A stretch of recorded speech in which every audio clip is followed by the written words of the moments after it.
The night was thick with heat and the scent of smoke. Crickets chirped in the grass beyond the narrow path, but closer to the house, there was only stillness. Zana lay on her thin mat in the corner of the hut, eyes half closed, though sleep would not come. The voices of her stepmother and some stranger drifted through the walls, low, tense, and sharp. She had grown used to the sound of deals being made. Since her father's death 3 years ago, her stepmother had run the house as if it were her own, selling off the finer things her father once prized: his carved stool, his silver knife, even his wedding robe. But tonight the voices were different. Urgent. Eager. Zana sat up, her long limbs tense. Her father's old spear, now dull with age, rested against the wall, useless. There was nowhere to run. No one to call for. The voices grew quieter. Then came footsteps. The hut door creaked open. Her stepmother's sharp face appeared, framed in the glow of a single oil lamp. "Drink," the woman ordered, thrusting a cup toward her. "You've worked hard today. Don't be stubborn." Zana hesitated, eyeing the liquid. A strange bitterness rose from it. She shook her head. A slap cracked across her cheek. "Drink," her stepmother hissed, fingers tight on her arm. "You will obey." Tears burned in Zana's eyes, not from the pain but from fury. Still, she knew better than to fight. Slowly she lifted the cup to her lips. The liquid was thick, strange on her tongue. After only a few gulps, her head swam. The room shifted. Her last clear thought was of her father, laughing by the fire. Then the darkness swallowed her. When Zana woke, the floor beneath her rocked. Foul air filled her lungs. Wooden beams pressed cold against her skin. Chains clinked softly nearby. She opened her eyes. She was in the belly of a ship. Dozens of others lay around her, some sleeping, some groaning softly. The low ceiling seemed to crush the air. The sway of the waves made her stomach turn. Her wrists were bound in iron. Her ankles too. Panic surged through her. She pulled at the chains, heart pounding. But the metal held fast. Above her, she could hear shouts in a language she didn't know, boots stomping across the deck. The traders. Foreigners. Tears blurred her vision. She had heard stories of such ships, how they came in the night, taking young men and women to faraway lands where they would never be seen again. Now she was among them. Time lost meaning in the ship's hold. The darkness never lifted. Only the faint creak of timbers and the crash of waves marked the hours. Rough hands forced sour bread and stale water into her mouth. When the door opened, the light burned her eyes. Through it all, one thought stayed with her. Her stepmother had done this. The woman who had promised her father to care for her had sold her like cattle. Zana's anger burned brighter than her fear. One night, or perhaps it was day, for the gloom never changed, the ship rocked violently. Shouts rang from above. The storm. Zana closed her eyes, listening to the wild winds beyond the hull. Her grandmother's voice rose in her memory, old stories of the sea spirits, the voices in the waves, the power in the depths. "Respect the sea, little one," her grandmother used to say. "Speak to her with truth and she will hear you." With nothing left to lose, Zana whispered softly. "Great sea, hear me. I'm not meant for these chains. Carry me away. Let me be free." She did not know if anyone or anything heard her. But the waves seemed to crash harder. The ship groaned beneath her. And deep in her heart, something stirred. Zana awoke to the bitter scent of pitch and salt. The world around her groaned and swayed. Her head throbbed. The darkness was thick, broken only by slivers of dim light seeping through cracks in the planks above. Her arms felt heavy, her wrists cold. When she tried to move, metal scraped against metal. Chains. Rusted and rough, looped through thick iron rings bolted into the ship's beams. Her ankles were bound the same. Panic surged through her chest. She tugged against the restraints, but they held firm. Around her, the floor of the ship tilted with each heave of the waves. A cold trickle of water ran beneath her, soaking her torn skirt.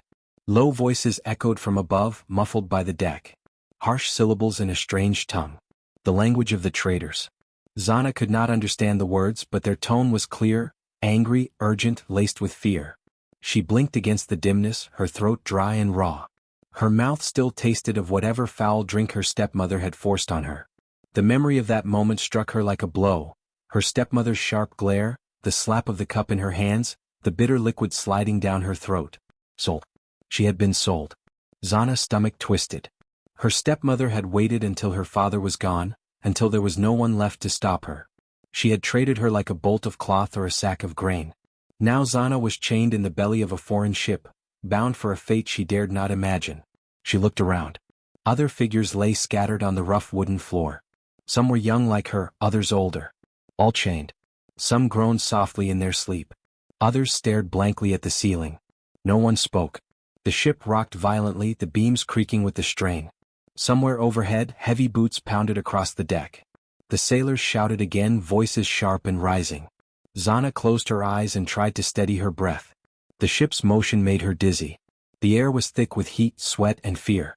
And yet, beneath the noise, beneath the panic, she could hear it, the steady pulse of the sea. The rhythmic crash of waves against the hull. The deep, endless song of the ocean.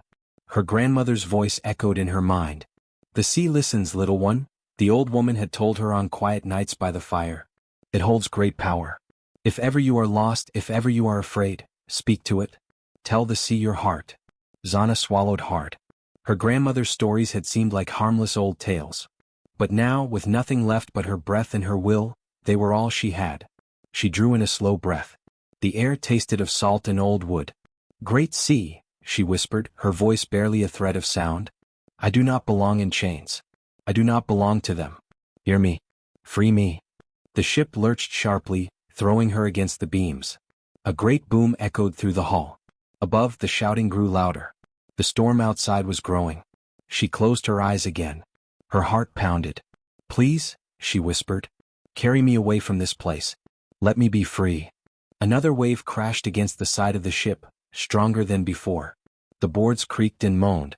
Water sloshed beneath her, cold against her skin. Zana kept whispering, her voice steady despite the fear.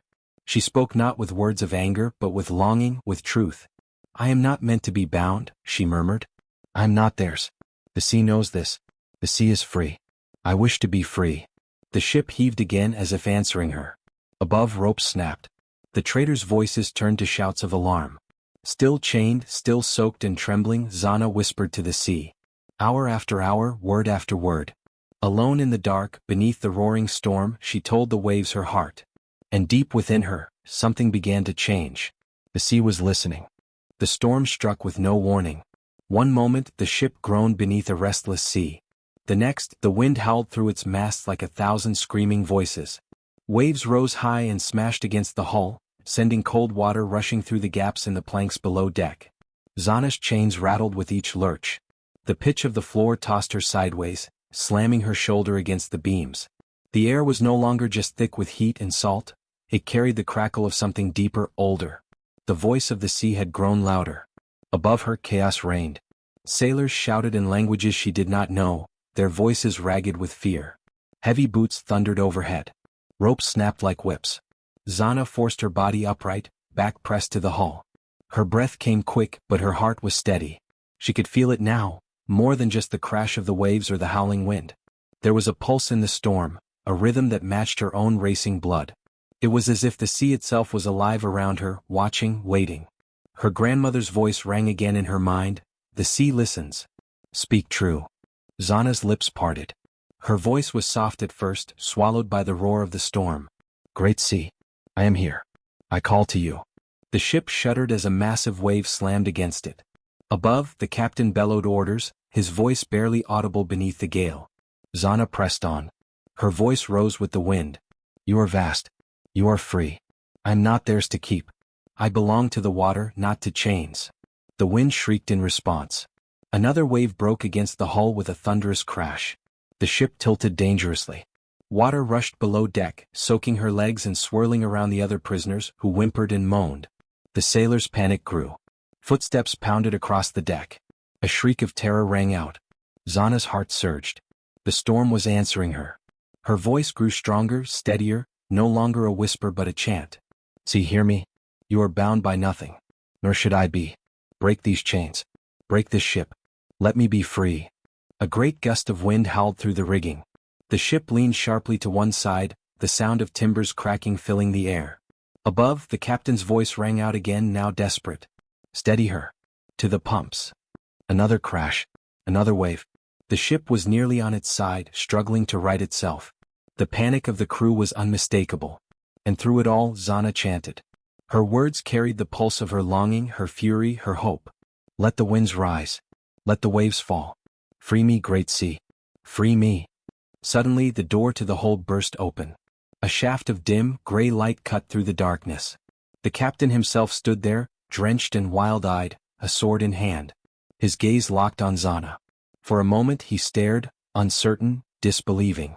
Then he stumbled toward her through the rising water. "Stop!" he shouted in heavily accented words. "You stop. You call this storm." Zana's eyes burned with defiance. Her chains clinked as she straightened her back. "I do not belong here," she said, her voice like iron. "The sea knows it." The captain fell to his knees, bracing against the tilt of the ship. His face was pale. "Please," he gasped. "Stop, you'll kill us all."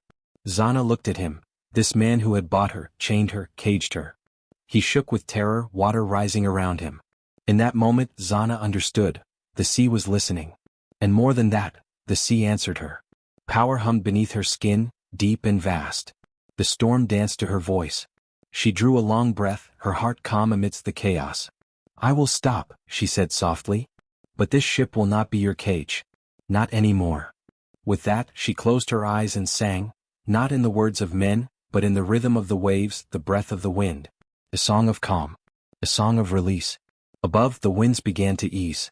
The waves lessened, though the ship still groaned with strain. The captain bowed his head in relief, chest heaving.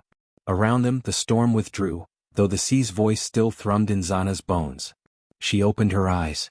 The chains remained on her wrists, but inside she was no longer bound. The sea had heard her. The sea had answered. When morning broke, the sea lay still as polished glass. The furious winds had vanished. The towering waves had retreated, leaving only the slow, steady rhythm of the tide. Mist clung to the water in thick veils, blurring the line between ocean and sky. The ship floated alone, battered but upright. Its masts leaned at odd angles, rigging tangled and torn. Sails hung in tatters, barely moving in the faint breeze. The deck was littered with broken barrels and snapped ropes. And the crew, gone. In the final hours of the storm, Zana had heard them. Above the roar of wind and wave, there had come the frantic splash of oars, the curses and pleas of desperate men. One by one, the small boats had been lowered and rowed away into the darkness, the captain among them. Now only silence remained. Zana sat on the damp floor of the hold, her back against the hull. Her chains still bound her wrists and ankles, but the links were weakened, rusted, loosened by the pounding of the storm. She had pulled and twisted through the long hours of night until at last they gave way with a harsh snap. Her skin bore the marks, deep red welts, raw and torn. But her arms were free. Slowly, painfully she climbed the narrow ladder to the deck. The air above was cool and sharp. Gulls circled in the pale sky. No land in sight, only endless water in every direction. The ship rocked gently beneath her feet. Zana stood alone, a slender figure in torn cloth, hair matted with salt. Her legs trembled from exhaustion, yet her heart was steady. She had done this. Not the storm, nor the sailors, nor her stepmother. Her voice, her will, had called the sea, had turned the winds, had scattered her captors into the deep. She breathed in slowly. The scent of salt and wood filled her lungs. "Thank you," she whispered to the sea. "You heard me." There was no reply, yet the waves lapped gently at the hull as if in answer. For hours she explored the ship. The lower decks were half flooded, barrels of grain and salted fish bobbing in the murky water. She found a small storeroom above the hold, mostly empty, but with a few jars of dried fruit and a water cask that still held sweet, clean rainwater. She ate sparingly, drank carefully. Her strength would return in time. By the second day she could walk the length of the deck without her legs shaking. The sun was warm on her skin. Alone above the deep, Zana began to listen. Not with her ears alone, but with her whole being. The sea spoke, not in words but in rhythm, in pull and sway. The currents whispered through the hull. The wind brushed her cheeks, gentle yet purposeful. She remembered her grandmother's tales, not just of the sea spirits, but of those who could hear the voices of the deep, who could ride the waves with no sail or oar. "Listen with your heart," her grandmother had said. "Let the sea know your truth." So Zana stood at the ship's prow, eyes closed, arms outstretched. "I am yours," she whispered. "Not theirs. Not the one who sold me. I am seaborne now." The waves shifted beneath her feet, almost playful. A thought stirred in her mind, a wild, impossible thought. Could she move the ship? There was no sail. No crew. No captain. Only her voice, her will, and the sea. She breathed deep, steadying her heart. "Take me," she whispered to the waves. "Carry me. Where the winds go, I will follow. The ship rocked softly, then began to turn, slow at first, then with growing certainty. The prow shifted eastward, the bow rising and dipping as if guided by unseen hands. Zana's breath caught. The sea was listening still. With each word, each thought, she spoke to it, of longing, of freedom, of the path ahead. Not with force but with trust. Not with anger but with truth. The ship began to move, not fast but steady. The currents cradled it, the wind nudging it along. Days passed. Alone above the deep, Zana learned. She learned to feel the tug of the tides, the lean of the wind, the hum of distant storms. She learned to guide, not with rope or rudder but with song and will. When the skies darkened, she spoke softly and the storm veered away. When the sun rose too fierce, she sang to the wind and cool breezes answered. She was no longer captive. No longer bound. Alone above the deep, Zana was free. The first rumor reached the village on the wings of a seabird. A ship had been sighted, drifting offshore, large, foreign, battered by storm. No crew visible. No flags raised. Fishermen returning from dawn waters spoke of it in hushed voices. A merchant's boy ran from the docks, breathless with the tale. Within hours, word spread through every narrow alley, every market stall, every shaded doorway. The ship sails alone. By midday, a crowd gathered on the bluffs above the harbor. Villagers stood shoulder to shoulder, men with nets slung over their backs, women with baskets of salted fish forgotten at their feet, children clutching each other's hands. Even the elders who seldom left the shade of their porches, came hobbling up the hill, leaning on canes. And among them, hidden beneath a heavy scarf, was Zana's stepmother. Her face pale, eyes darting with fear. Out at sea, the ship rode the waves, a battered, foreign vessel, its hull streaked with salt and storm wear, its sails little more than ragged cloth. Yet it sailed straight and sure as if guided by unseen hands. No crew moved upon its deck. No shouts rang from its mast. Only the whisper of the wind, the soft slap of waves against its sides. As the tide turned, the ship glided closer, its prow aimed for the heart of the harbor. The villagers murmured, glancing at one another. "Is it cursed?" an old man asked, voice trembling. "Perhaps the crew is dead," whispered a woman. "Or ghosts sail her." Children clung to their mothers, eyes wide with dread and wonder. Closer the ship came, through the shallows, past the outer rocks, untouched by reef or current. Then as it neared the docks, they saw her. A lone figure stood at the prow, slim, unbowed, hair black as midnight streaming behind her. No chains bound her wrists. No guards stood at her back. It was Zana. Gasps rippled through the crowd. Some stepped back in fear. Others clutched charms against evil. 4 months she had been gone, sold to foreign traders, taken beyond the horizon. Many had thought her lost to the sea, another name whispered over graves. Yet here she was, alive, unbroken, returned on a ship that sailed without crew. Zana stood tall, her gaze sweeping the shore. The sea breeze wrapped her like a cloak, the salt air thick with promise. She felt the waves beneath her, steady, strong. Felt the wind's soft song. She had guided the ship here, not with oars, not with sails, but with her voice, her will. At the harbor's edge, fishermen stared with mouths agape. The dockmaster, a stout man with sun-leathered skin, crossed himself and muttered a prayer. Near the back of the crowd, Zana's stepmother trembled. Her lips moved silently, eyes fixed on the ship as if seeing a ghost. Slowly the vessel slid alongside the dock. No ropes held it fast, yet it drifted no further. The crowd held its breath. Then, light as the sea breeze, Zana stepped forward. Bare feet touched the worn wood of the dock. A shudder ran through the gathered villagers. Mothers drew their children back. Men exchanged uneasy glances. But no curse fell. No wrathful spirit rose. Only Zana, alive, unbound, stood before them, her hair streaming in the wind. She looked at the faces she once knew, the ones who had turned from her, who had stood silent when she was taken. She saw the fear in their eyes, the disbelief. And she smiled. Not with bitterness. Not with scorn. With freedom. She belonged to the sea now. And nothing, not chains, not traders, not fear, could take that from her. Behind her, the ship rocked gently, waiting. Ahead, the villagers parted in silence, unsure whether to flee or bow. Zana walked forward, head high, hair shining in the sun. She had returned. Zana's feet touched the dock with quiet certainty. The sun blazed overhead, the sky a vault of blue, but all light seemed to center on her alone. The crowd that had gathered to witness the ship's ghostly arrival remained frozen in disbelief. There was no mistaking her, No chance that this could be some trick of the sea or phantom of grief. The slender girl who had been dragged away in chains now walked freely, her bearing tall, her eyes clear, her unbound hair a dark banner in the wind. Salt still clung to her skin, the scent of the deep about her. She did not speak. She didn't have to. The villagers parted instinctively, a silent path opening before her.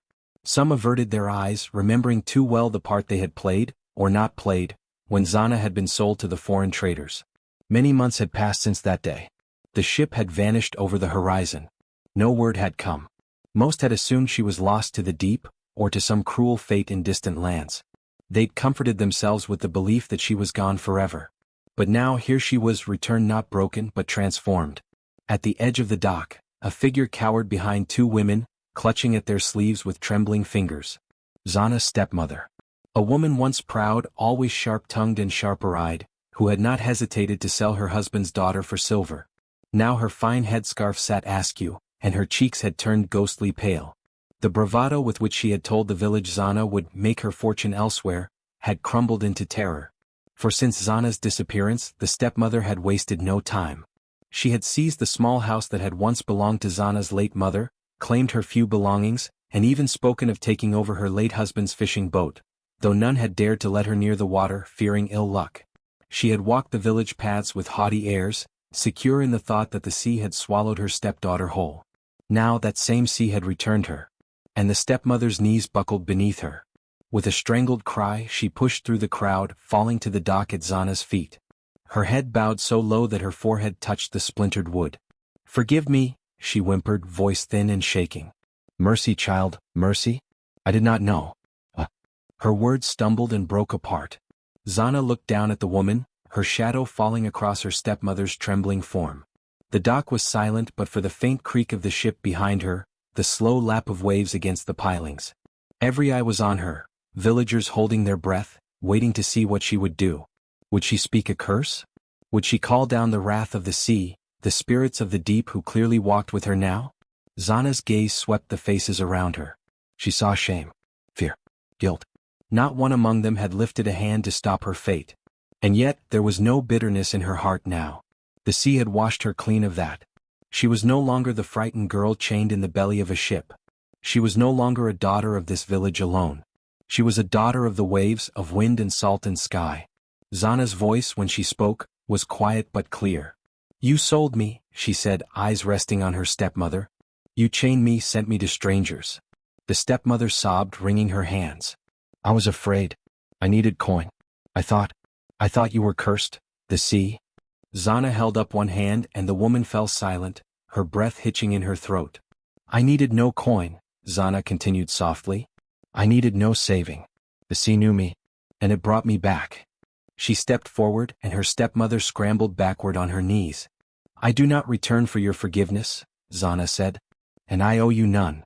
The villagers watched, unmoving, as Zana walked past the cowering woman. Her gaze never wavered. Her heart was steady. She had sailed a ship alone across the deep. She had spoken to the sea and been heard. What power did these fearful people hold over her now? None. And so she walked past them all, through the village square, past the market stalls, toward the little house that had once been her mother's. There too the villagers had gathered. Some had already begun to remove the stepmother's things, quietly, without her permission. The tide of fortune was turning, and none wanted to be caught on the wrong side of it. Zana entered the house. The old woven mat her mother had made still lay by the door, dusty but whole. Her mother's carved wooden comb remained tucked in a corner, as if waiting for her return. Zana smiled softly. She belonged here if she chose. And she would choose on her terms. The sea would guide her now. Not fear. Not old wrongs. Not chains. Behind her, the stepmother knelt on the dock, her sobs unheard by the waves. And the villagers watched as Zana, unbound, unbroken, claimed her place, not as a victim returned but as one reborn by the sea. Zana stood in the doorway of her father's house, the simple frame weathered by salt and time. The woven mat at her feet, once her mother's work, stirred softly beneath the sea breeze that seemed to follow her everywhere now. The old wooden beams, the stone hearth, the little shelves where herbs had once dried in neat bundles, all waited unchanged as if expecting her return. She stepped inside, her bare feet soundless on the worn floorboards. The air smelled of home, old smoke, sun-warmed wood, and something deeper, something that whispered of tides and distant waves. Behind her, the crowd still gathered outside. Word of her return had spread like wildfire through the village. More and more faces had appeared, peering around corners, pressing closer to the square, uncertain whether to approach. The house had been claimed in her absence. Her stepmother had taken what little there was and spoken boldly of making it hers. Yet now, the few possessions that remained seemed untouched by the woman's grasp, as though the house itself had resisted. Zana reached out, her fingers brushing the mantle where her father's fishing knife once rested. Gone now. Sold perhaps. No matter. She did not need it. A knock sounded against the door frame, soft, hesitant. She turned to see 3 elders standing just beyond the threshold, their hands folded respectfully before them.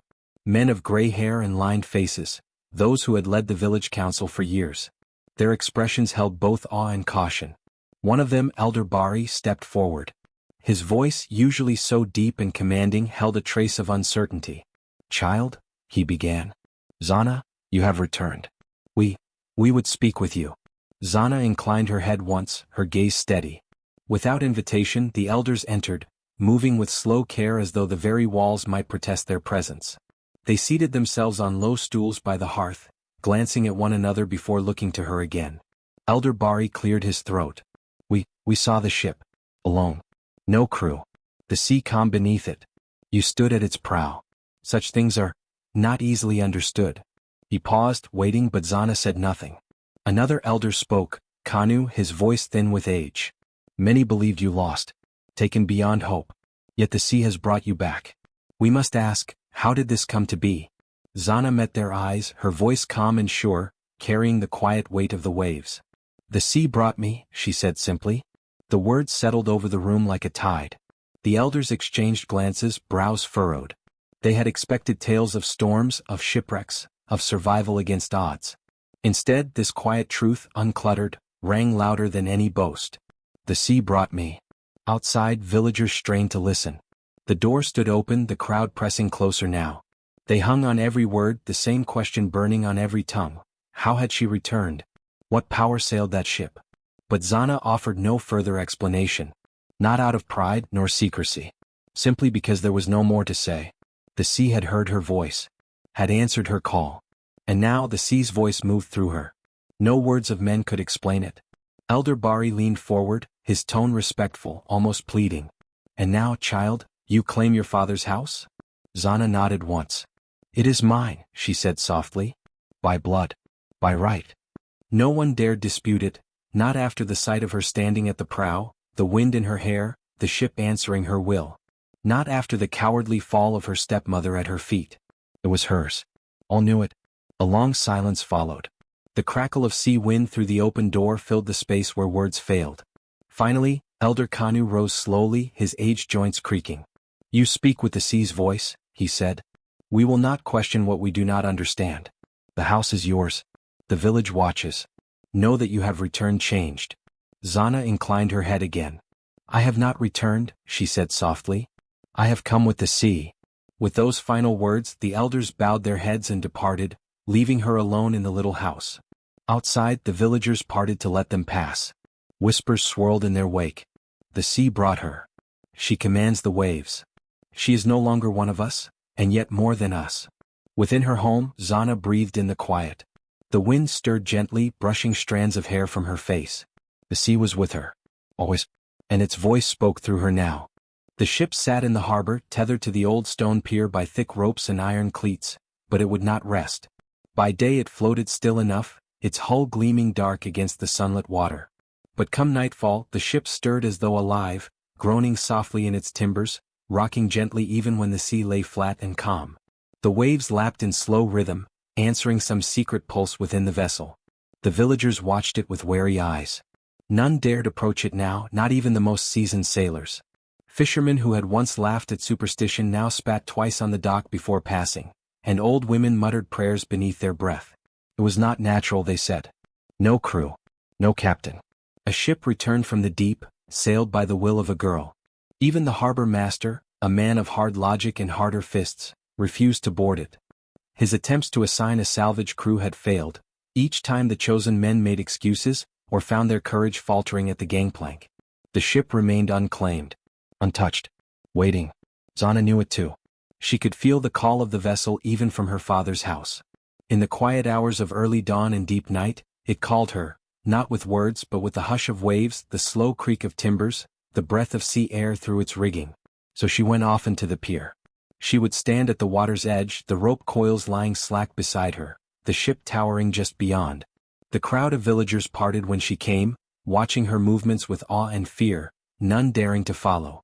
And when the sky dimmed, when stars brightened above and the tide whispered against stone, Zana would climb the gangplank alone.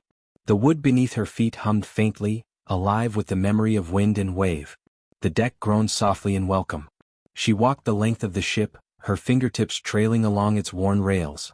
The rigging swayed gently above her, empty of hands yet moving as though manned by unseen crew. The sails stirred faintly though no wind touched them. At the helm she would stand in silence, listening. The sea whispered through her bones, the voice of the depths clearer here than anywhere else. It was not the ship that had called the storm, she knew. Not the ship that had brought her home. But it remembered. It was bound to the sea now just as she was. It would not go. Night after night she returned. She spoke to the sea, to the ship, to the waves that rocked against its hull. And in those moments she heard it answer, not with words but with a kind of knowing, a longing. It waited for her command. Yet Zana gave none. Not yet. The villagers whispered behind closed doors. Why does she go there? What does she seek? Why won't the ship be taken away? Rumors flew like gulls on the wind. Some claimed the ship was cursed. Others believed it was her throne, her seat of power.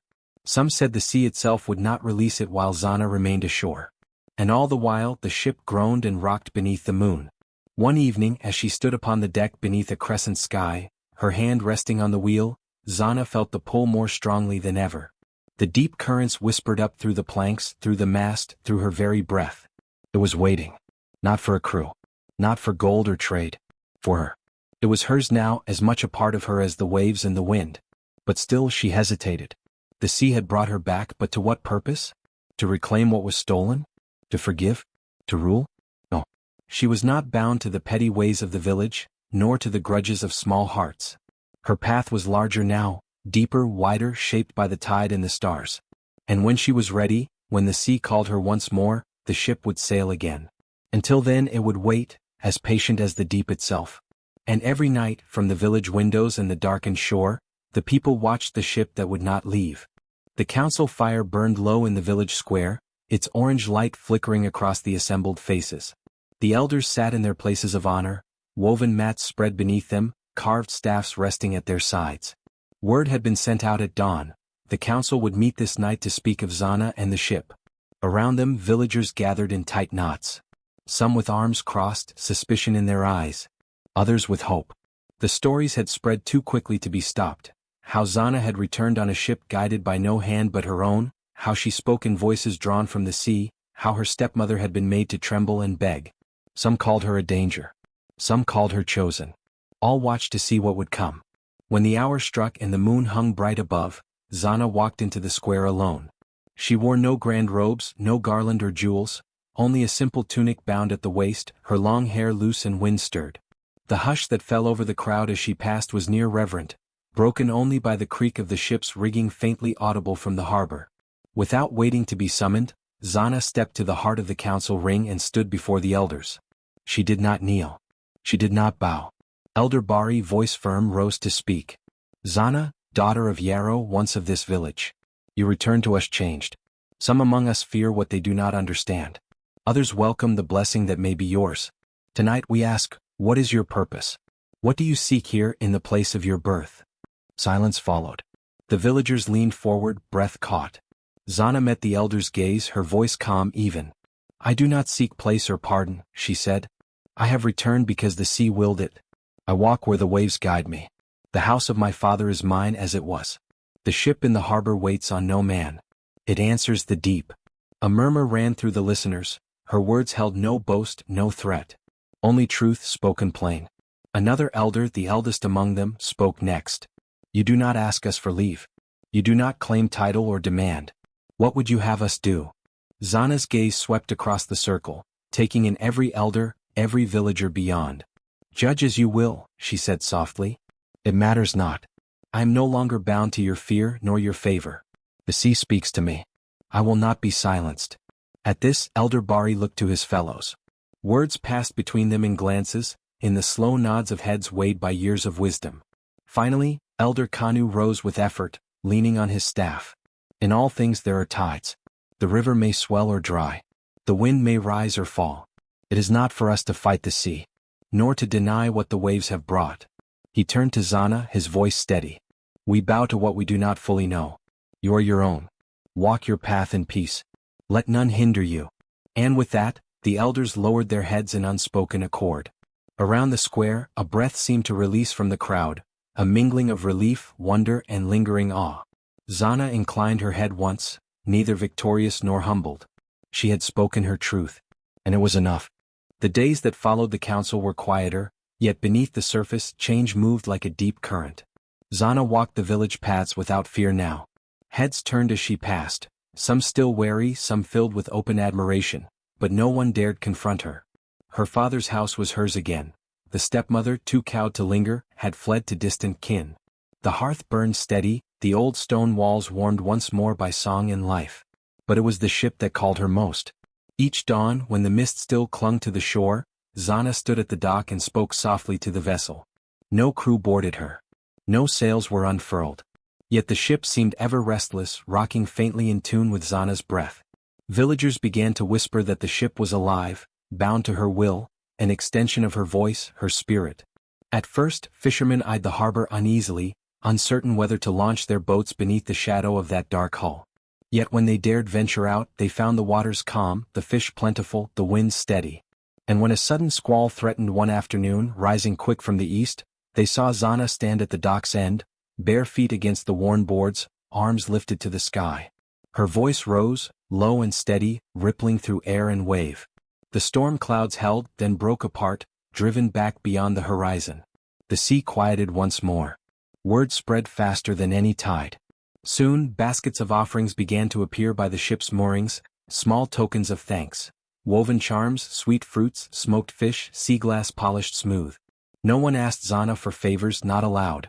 But all hoped their humble gifts might earn her goodwill, her notice, her song. Children, once warned to stay far from her, now watched her in fascination. They whispered stories of how the sea itself had returned her, of how the ship waited for her alone.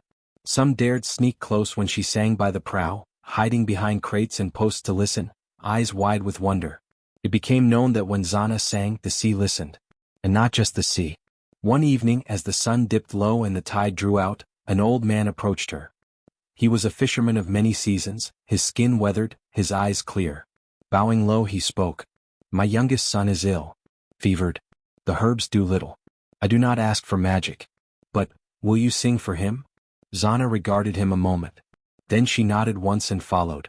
In the small dim hut where the boy lay sweating, she knelt by his side. Her voice rose soft and deep, a melody shaped not of words but of tide and wind, of currents running far below. The fever broke before dawn. After that, more came. Quietly, humbly, asking not for power but for her voice. A woman seeking safe passage for her husband at sea. A mother hoping for gentle weather for her newborn. A trader praying for fair winds to the distant isles. Zana never promised, never claimed to grant wishes. But when she chose to sing, the winds shifted, the tides eased. And the people learned to listen. When storms gathered, they looked to her. When the sea stirred, they waited on her word. She had become, though no title was given, no name proclaimed, something beyond the village, beyond kin or rank. A daughter of the deep. Yet for all this, Zana remained apart. She walked alone. Slept beneath her father's roof but spent long hours aboard the ship. Her heart was drawn ever to the water, to the call beneath the waves, to the voice in the depths that only she seemed to hear. The ship had not sailed since its return, yet every plank, every spar, seemed eager. At night, it rocked in rhythm with her breath. In dreams, Zana felt the pull of distant tides, of places far beyond the horizon. She knew, the sea was not done with her. And in time, when the call grew too strong to resist, she would answer. But for now she sang.